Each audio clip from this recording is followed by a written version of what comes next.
Cruising around on the old YouTube the other day, I ran across a video by the homie Bronco Juggalo. He did his top films from 2000 to current that were scary films. And I thought this was such a great idea, I wanted to do my own list. Now, to show him his props, I will leave a link to his video down in the description. And if you want to see what is a completely different list, you're more than welcome to check his out. So anyways, let's watch that intro and let's get down to my top 5 favorite horror movies from 2000 to 2019.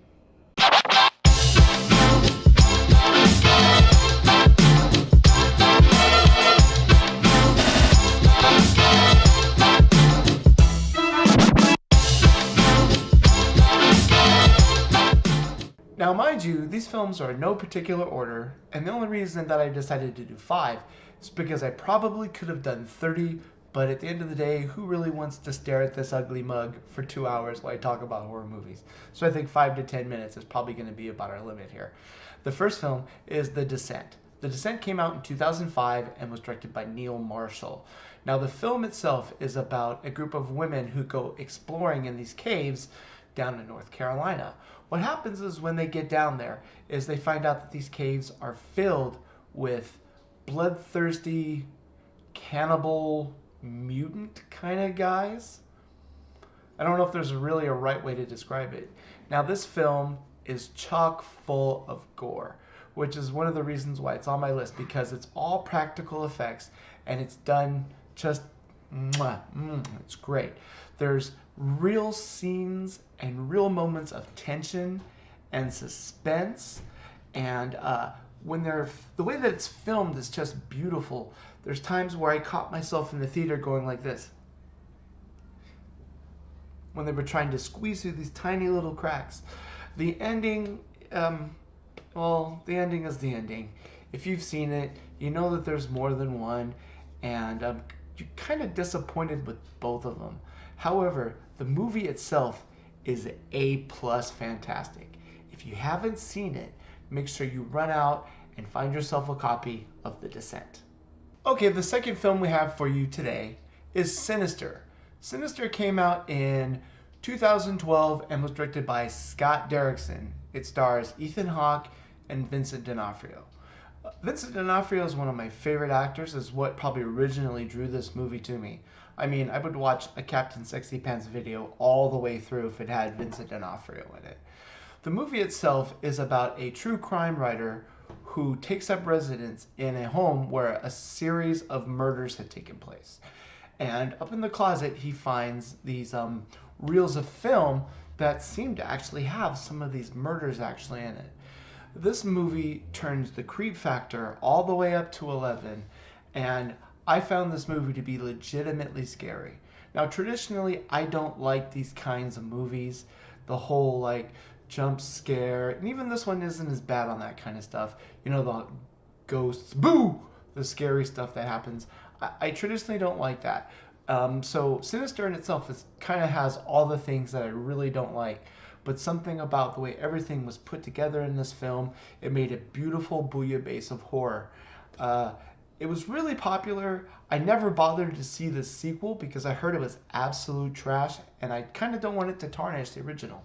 So if you haven't seen Sinister, it's available everywhere. Make sure you run out and check it out. You won't be disappointed. The third film that we have for you today is Laid to Rest. Laid to Rest came out in 2009 and was directed by Robert Greenhall.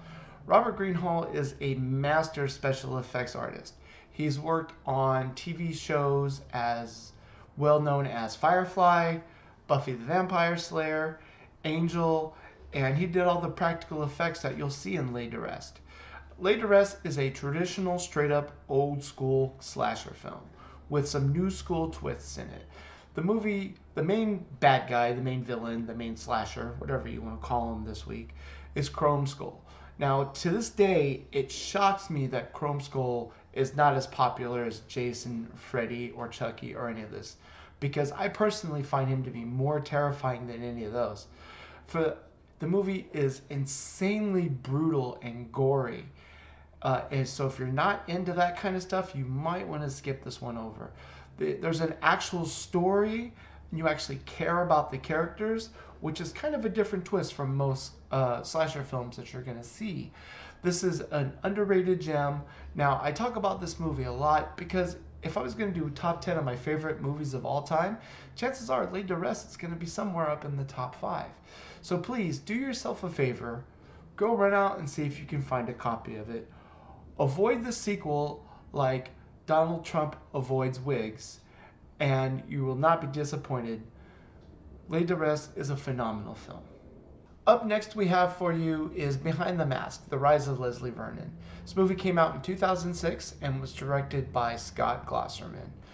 The movie is done in the documentary, the mockumentary format, and it follows a group of filmmakers following Leslie Vernon around while he prepares for his piece de resistance, his finale, the moment that's going to project him into the stratosphere with those other phenomenal supernatural serial killers like Jason and Freddy and Michael. And in this universe that this film takes place in, these are all real people, and they actually have kill counts. And the movie is him training and learning to become the greatest serial killer ever. For those of you who haven't seen it, I really don't want to go too much farther into that, but this is a phenomenal movie. It blows my mind why this movie isn't more popular than it is. If I was going to do a top 5 films that were underrated gems, number 1 through 5 would be this movie. So if you haven't seen it, please do yourself a huge favor, and if you have a couple hours to kill, you won't be disappointed. This is a phenomenal, phenomenal film. I really just can't have enough great things to say about it. Go check it out. And last, but certainly not least, we have Session 9. Session 9 came out in 2001 and was directed by Brad Anderson, who also directed a couple other favorites of mine, The Machinist and Trans-Siberian immediately jump into my head. The movie is about a group of construction workers, is probably the best way I can think to describe it, who are in this abandoned hospital sanitarium, and they're there to remove the asbestos from the walls. While they're there, a bunch of really freaky and really scary stuff happens to them. This movie is the haunted house jump scare kind of nonsense done right. It is creepy as all get out. This movie legitimately scared me to the point when I remember watching it, I had to do this a few times. Something bad's gonna happen, something bad's gonna happen. I can't watch. That's how good this movie is. This is another one of those underrated gems. When it came out, it did pretty well, but I personally think, even if it was considered in the top greatest horror films of all time, it's still not quite good enough. You definitely need to check this out if you haven't seen it. It shows up on Netflix periodically. I think I caught it last year during Halloween again. It's probably about the 6th or 7th time I saw it, and it still creeps me the fuck out. So go check out Session 9. This is going to wrap up this video. These have been my top 5 scary films from 2000 to 2019. If you would like to see more content like this, please leave a like and a comment down below. And also, if there's something that you like that I might have missed, put that down in the comments too, and we'll open a nice little discussion about good film. In the immortal words of my favorite YouTuber of all time, Mr. Sunnyside, a peace. Matt hates everything. Matt hates everything. Matt hates everything except for boobies. Matt hates everything. Matt hates everything. Matt hates everything except for donuts. Matt hates everything. Matt hates everything. Matt hates everything except for cigars.